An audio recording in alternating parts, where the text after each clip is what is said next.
যেটা সনাতন ধর্ম আর ইসলাম ধর্ম, মূলেতে একই মর্ম। লক্ষ্য একটু করা চাই, দেখবেন লক্ষ্য করে ঠিকই আছে, কোন জায়গায় ব্যবধান নাই। ইসলামে বলছে কুল হু আল্লাহ ও আহাদ, বলো তিনি একেশ্বর অদ্বিতীয়, তার উপরে কেউ নাই, তিনি সর্বশ্রেষ্ঠ। তিনি জন্ম নেয় নাই, কাউকে জন্ম দেয় নাই, তার বাবা নাই, তার মাও নাই, তিনি সর্বশ্রেষ্ঠ। আমাদের সনাতন ধর্ম তো তাই বলছে,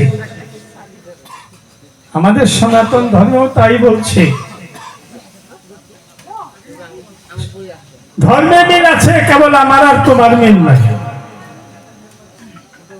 সনাতন ধর্মে কি বলছে?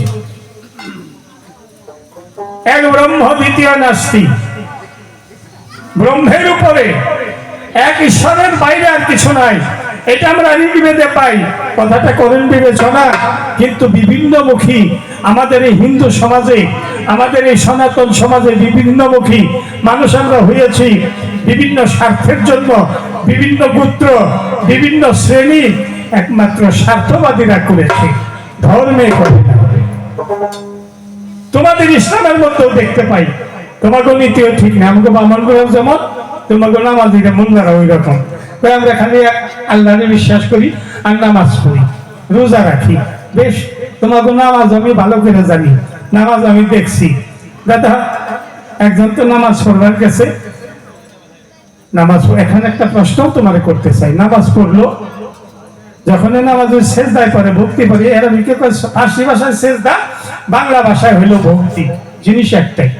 ওই যে মাটির মধ্যে উপর হয়ে যে ভক্তি দিয়ে পড়ে, ওই ভক্তি যখন দিছে, দাদা ওই দিকে একটা মানে বাতাস বাইরে গেছে,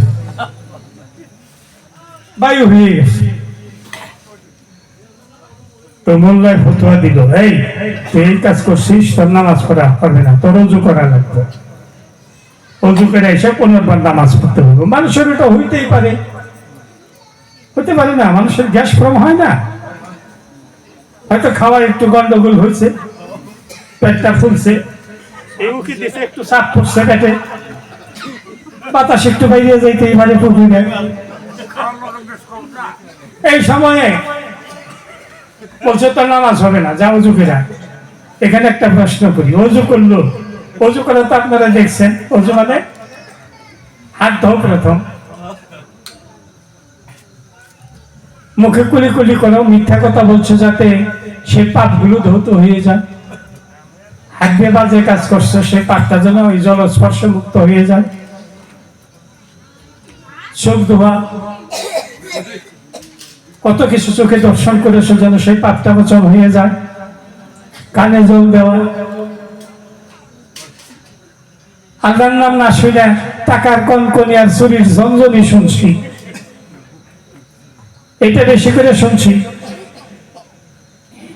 এই যে পাপ, এই জন্য কানে জল দিয়ে ধোয়া 3 বার, গাড়ির মধ্যে এরকম পোজ দেওয়া মানে তোমার নামে কুরবানি হয়ে গেল। ভালো ওজু তোমরা কোথায় করো? হাত দাও, মুখ দাও, চোখ দাও, পাও দাও। কিন্তু যে আসামি, তারে তো কোনো শাস্তি দিলা না। এই হাতে তার ভাই মানে বাতকর্ম করে নাই, এই হাতে তার পু শব্দ করে নাই, শব্দ করছে আরেকটাই। ওটারে ধুয়াও না, ওটারে জলও দেও না, তাহলে তোমার ওটা শুদ্ধ কি করে হইলো? এই যে কথাটা জিজ্ঞাসা নিবে, বুকু দেখছস বেটা, ফান দেখস নাই, তোর নামাজ পড়ে আজকে শিক্ষা দিবে আসছে। আমার এই প্রশ্নটা রয়ে গেল, অজু করে হাত দাও, মুখ দাও, পাও দাও, সবই দাও, কিন্তু যেখান থেকে বাতাসটা বাইরে গেল, ওনে তো একটু জল দিলে না, কোন আতর গোলাপ জল দিলে না, তাইলে ওটা কি করে শুদ্ধ হইলে একটু জানবার জন্য চাই।